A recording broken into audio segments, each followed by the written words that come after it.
नमस्कार विद्यार्थियों, बीए द्वितीय वर्ष प्रथम प्रश्न पत्र की कक्षा में आपका स्वागत है। हम आपकी पाठ्यपुस्तक रीतिकालीन काव्य संग्रह के कवि मतीराम को पढ़ रहे थे। आज हम मतीराम के श्रृंगार सुषमा और प्रकृति वर्णन से चयनित कुछ और काव्यांशों की व्याख्या करेंगे। तो आइए देखते हैं उनके श्रृंगार सुषमा से चयनित ये दो काव्यांश। पहला काव्यांश देखिए। कुंदन को रंग फीको लगे, झलके अति अंगनि चारु गोराई, आँखिन में अलसानी चितौन में मंजू विलासन की सरसाई, को बिनु मोल बिकात नहीं, मतीराम लहे मुस्कान मिठाई, ज्यों ज्यों निहारे नेर है नैननी, त्यों त्यों खरी निकरे से निकाई। श्रृंगार सुषमा से चयनित इस अंश में कवि मतीराम नायिका के सौंदर्य का वर्णन करते हुए कहते हैं कि कुंदन को रंग फीको लगे, झलके अति अंगनि चारु गोराही, कि नायिका के अंगों का सुंदर गोर वर्ण इतना अत्यधिक झलकता है, उसके समक्ष सोने का पीला स्वर्णिम रंग भी फीका लगने लगता है। अर्थात नायिका का शरीर गौर वर्णी है और वह अत्यधिक चमक रहा है। आँखिन में अलसानी चित्तौन में मंजू विलासन की सरसाई, और यौवन के उन्माद के कारण नायिका के आँखों में आलस भरी मस्ती छाई हुई है। चित्तौन में मंजू विलासन की सरसाई, चित्तौन यानी चितवन में, मंजू यानी सुंदर, विलासन यानी श्रृंगार क्रीड़ा या श्रृंगार विलास की, सरसाई यानी सरसता, और उसकी चितवन में सुंदर श्रृंगार क्रीड़ा की सरसता छाई हुई है।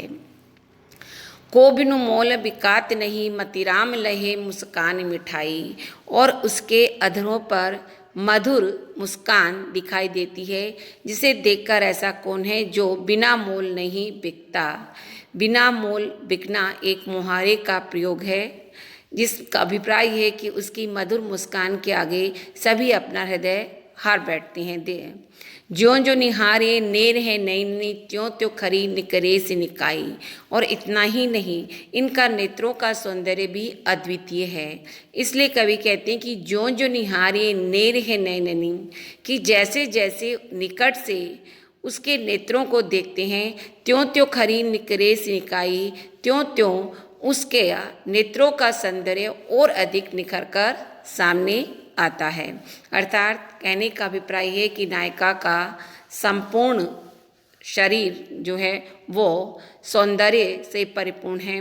और पहली पंक्ति विशेष में देखिए, पहली पंक्ति में कवि ने नायिका के शारीरिक अंगों की गौर वर्णों के समक्ष कुंदन के रंग यानी सोने के रंग को भी फीका बताया, ऐसे व्यतिरेक अलंकार है।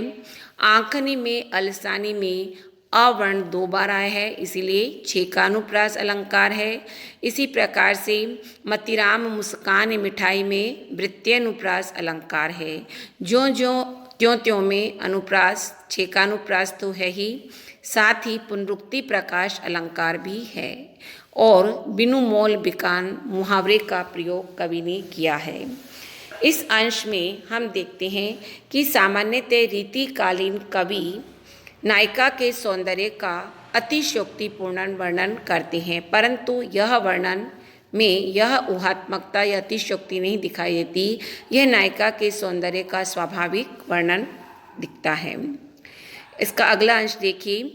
सारी जर तारी की झलक झलकती तैसी, केसरी के अंग राग किनो सब तन में, तीखन तरनी के किरण ते दुगुन ज्योति, जगत जवाहर जटित आभरण में। कवि मतीराम आभा अंगनी अंगारन की, धूम की सी धार छवि छाजती कचन में, ग्रीष्म दोपहरी में हरि को मिलन जात, जानी जात नारी ने द्वारी जुत बन में। प्रस्तुत अवतरण प्रसंग आपका वही है। इसमें किसी नायिका अथवा गोपी के श्रृंगार का या सौंदर्य का चित्रण उन्होंने किया है। कवि वर्णन करते हुए कहते हैं, सारी जर तारी की झलक झलकती तैसी, कि नायिका ने सलमे सितारों से जड़ी हुई साड़ी पहनी हुई है और उस साड़ी में से उसका शरीर अत्यधिक झलकता हुआ सुंदर लगता है। केसरी के अंग राग कीनो सब तन में, और नायिका ने अपने शरीर में केसर से बने हुए अंग राग यानी प्रसाधन या कह सकते हैं कि पाउडर आदि का प्रयोग किया है, इसलिए उसके शरीर से केसर की भी सुवासित गंध आ रही है। तीखन तरनी के किरण ते दुगन ज्योति, जगत जवाहर जटित आभरण। जवाहर जटित मतलब हीरे मोतियों से जड़े हुए, आभरण यानी आभूषण। नायिका ने अपने शरीर पर हीरे मोतियों से जड़े हुए आभूषण पहने हुए हैं, जिस आभूषणों के कारण तीखन तरनी के किरण ते दुगन ज्योति, और यही कारण है कि उन आभूषणों की चमक जो है वो सूर्य की तीक्ष्ण किरणों से भी अधिक दुगनी ज्योति या चमक उन आभूषणों की चमक में पाई जाती है। यहाँ पर पुनः आपका व्यतिरेक अलंकार है, क्योंकि आभूषणों की चमक के समक्ष उपमान सूर्य की किरणों को जो है वो निकृष्ट बताया गया है और उसको श्रेष्ठ बताया गया। इसलिए कवि मति राम आभा अंगनी अंगारने की, और इतना ही नहीं, नायिका के शरीर के अंगों में अंगारों जैसा सौंदर्य सुशोभित होता है। अर्थात नायिका अपने प्रिय के से मिलने के लिए जा रही है, इसलिए यहाँ पर उसके उद्दीप्त श्रृंगार का उन्होंने चित्रण किया है, इसलिए अंगारों का सा सौंदर्य कहा है। धूम की सी धार छवि छाजती कचन में, और उसके ऊपर उसके काले काले बाल ऐसे लगते हैं मानो अंगारों से धुएं की कोई घटा सुशोभित हो रही हो। उपमा अलंकार है आपका इसमें, धूम की सी धार छवि छाजती कचन में, कचन मतलब बालों में, उसके सिर के काले काले बाल जो है उन अंगारों से निकले हुए धुएं की घटा या धारा के समान सुशोभित होते हैं। ग्रीष्म में दोपहरी को हरि को मिलन जात, जानी जात नारी ने द्वारी जुत बन हुई। और इस प्रकार भयंकर ग्रीष्म की दोपहरी में सभी लोगों से छुपते छुपाते हुए वह अपने हरि यानी नायक, हरि यानी श्री कृष्ण, राधा के सामने श्री कृष्ण से मिलने जा रही है, अपने प्रिय से मिलने जाती है, और उस समय वह ऐसी प्रतीत होती है मानो वह कोई स्त्री नहीं बल्कि साक्षात दावाग्नि हो। दावाग्नि जंगल में लगने वाली आग को कहा जाता है, जो संपूर्ण वृक्षों को जलाकर भस्म कर देती है। विशेष में हम देखते हैं कि कवि में इसमें नायिका के सौंदर्य के लिए जिन उपमानों का चयन किया है वे सभी नए उपमान हैं। उसके आभूषणों से जड़ित शरीर के लिए उन्होंने सूर्य की तीक्ष्ण किरणों से भी अधिक बताया है, और अंगारों से भी शरीर के उद्दीप्त सौंदर्य का चित्रण अंगारों से उपमान की है।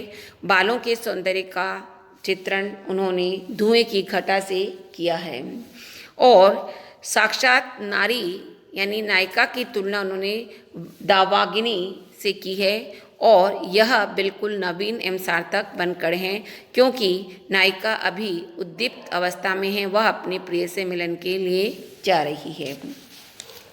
अलंकारों में हम देखेंगे कि इसमें अनुप्रास अलंकार तो आप देख ही सकते हैं। झलक झलकती में झ वर्ण की आवृत्ति के कारण छ का अनुप्रास है। इसी प्रकार से तीखन तरनी में भी छ का अनुप्रास है। जगत जवाहर जटित में वृत्त्यनुप्रास अलंकार है। अंगनी अंगारनी में धूम किसी धार में उपमा अलंकार का सौंदर्य दृष्टव्य है। और अंतिम दो पंक्तियों में उत्प्रेक्षा अलंकार का प्रयोग वह है कि गर्मी की दोपहरी में वह अपने प्रिय से मिलने जाते हुए ऐसी प्रतीत होती है मानो कि साक्षात नारी नहीं बल्कि दावाग्नि ही हो। अब हम देखते हैं इनके प्रकृति वर्णन से चयनित कुछ दोहे। ये बहुत ही सरल दोहे हैं और पढ़ते ही इनका अर्थ स्वतः ही स्पष्ट हो जाता है। तो देखिए, ग्रीष्म हूँ रवि तपत हूँ रहे जलद जनु भूमि, तपी द्रगनि शीतल करे गाँव निकट की भूमि। अब यह प्रकृति वर्णन से संबंधित है और इस दोहे में कवि ने ऋतु वर्णन के माध्यम से गांव की प्रकृति के सौंदर्य का चित्रण किया है। कवि कहता है कि ग्रीष्म मुहूर्त तपत हो, कि गर्मी की ऋतु में सूर्य प्रचंड रूप से तपता है, रहे जलद जनु झूमी, और वर्षा काल में बादल मानो आकाश में झूमकर बरस रहे हैं।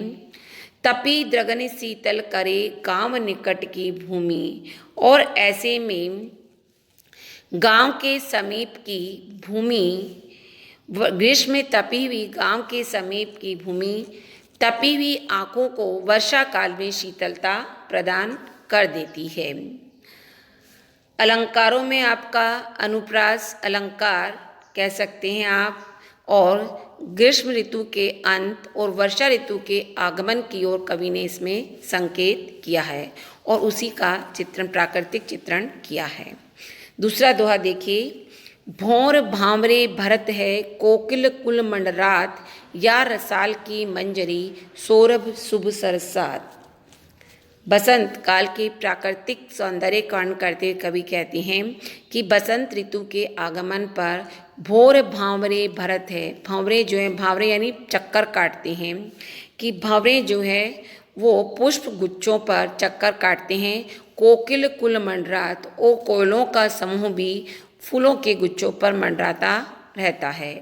या रसाल की मंजरी सौरभ शुभ सरसात, और आम के वृक्षों पर बोर आ गए हैं, जिसके कारण सौरभ शुभ सरसात, जिसके कारण मन को भाने वाला उनकी सुगंधी अत्यधिक मन को सरसाती है, प्रसन्न करती है। बसंत ऋतु का स्वाभाविक वर्णन है और बसंत ऋतु में भंवरों की गुंजार और कोयलों का चहचहाना जो है वो स्वाभाविक ही है। अनुप्रास अलंकार आप इसमें देख सकते हैं। भोर भांवरे भरत है कोकिल कुल मंडरात में भ और क वर्ण की आवृत्ति के कारण, नीचे सौरभ सुर सरसात में भी स वर्ण की आवृत्ति के कारण अनुप्रास अलंकार का प्रयोग हुआ है। अगला दो देखिए, वर्षा ऋतु बीतन लगी प्रतिदिन शरद उदोती, लह लह ज्योति जुवार की अरु गवार की होती।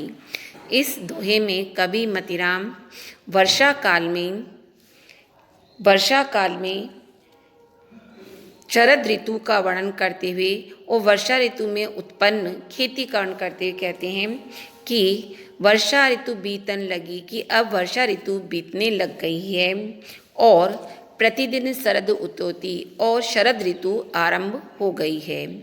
ऐसे में लह लह ज्योति ज्वार की, शरद ऋतु में खेतों में ज्वार जो है वो लहलहाते हुए दिखाई देती हैं, और ग्वार की खेती भी इस ऋतु में होती है जो अत्यधिक आकर्षक लगती है।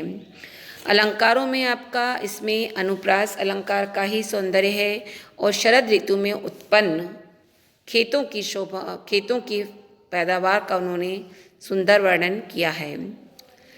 सूखी सुता पटेल की सूखी ऊखनी पेखी, अब फूली फूली फिरे फूली अरहर देखी। यह दोहा भी आपका प्रकृति वर्णन पूर्वानुसार ही प्रसंग है।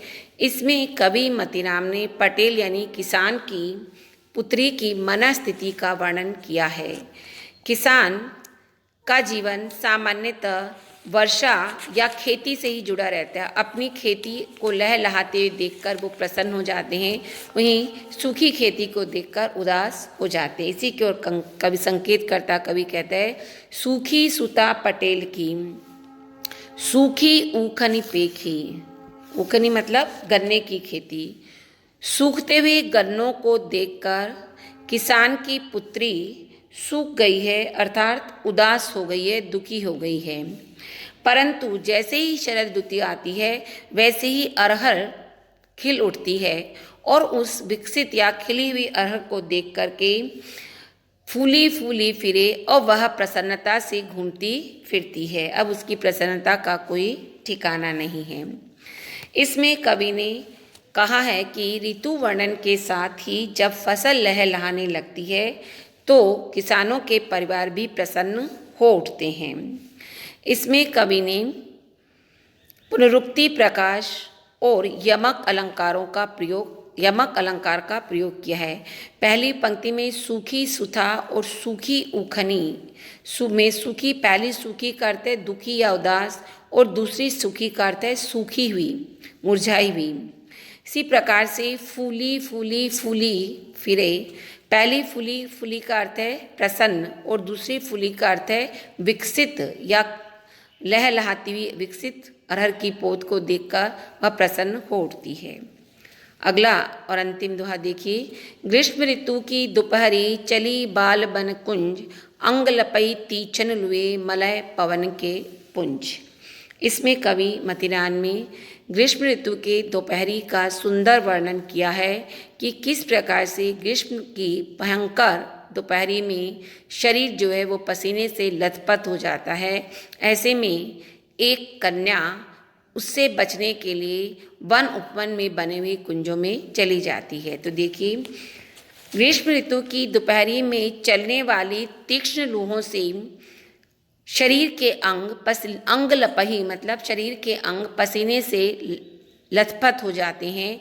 चली बाल बन कुंज, ऐसे में उससे बचने के लिए, भयंकर दोपहरी को बिताने के लिए एक नायिका उपवन के कुंज में चली जाती है और वहाँ पर मलय पवन के पुंज और वहाँ मलयाचल की शीतल सुगंधित वायु के झोंकों से उसे तीक्ष्ण लूहों से संतृप्त अंगों में राहत प्राप्त होती है।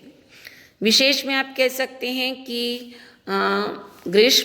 भयंकर ग्रीष्म ऋतु का स्वाभाविक वर्णन है और बालिक नायिका के सुकुमार या कोमलता का वर्णन भी कवि ने, सुकुमार अंगों का वर्णन भी इन्होंने यहाँ पर किया है। इसमें अनुप्रास अलंकार भी आप देख सकते हैं। बाल बन कुंज में अनुप्रास अलंकार का भी प्रयोग हुआ है। धन्यवाद।